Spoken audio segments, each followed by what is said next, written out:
इसके बहुत ही खूबसूरत ठंडे कमरे हैं, अंदर हवादार कमरे हैं, पसार, कोठरियाँ, लिविंग एरिया, किचन, ये सारा कुछ आपको इस जो है ना वीडियो में विजिट कराते हैं। ये गांव है वीरम, डिस्ट्रिक्ट नारोवाल। और ये आ गया हम अंदर, ओरिजिनल छत,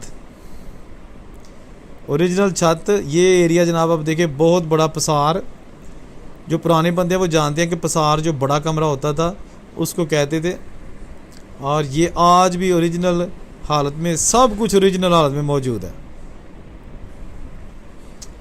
जहाँ कभी ये जनाब तिजोरियाँ ये फैमिली इस्तेमाल करती थी 1947 से पहले, जिस फैमिली का ये घर था। ये अलमारियाँ और वो जो पर्दे आपको नज़र आ रहे हैं ना आगे, वो कमरे हैं दो पीछे मज़ीद, उनको कोठरी कहा जाता था। और ये सामने एक और है, ये अलमारी खोल के देखते हैं इसको जनाब कि इसके अंदर क्या है।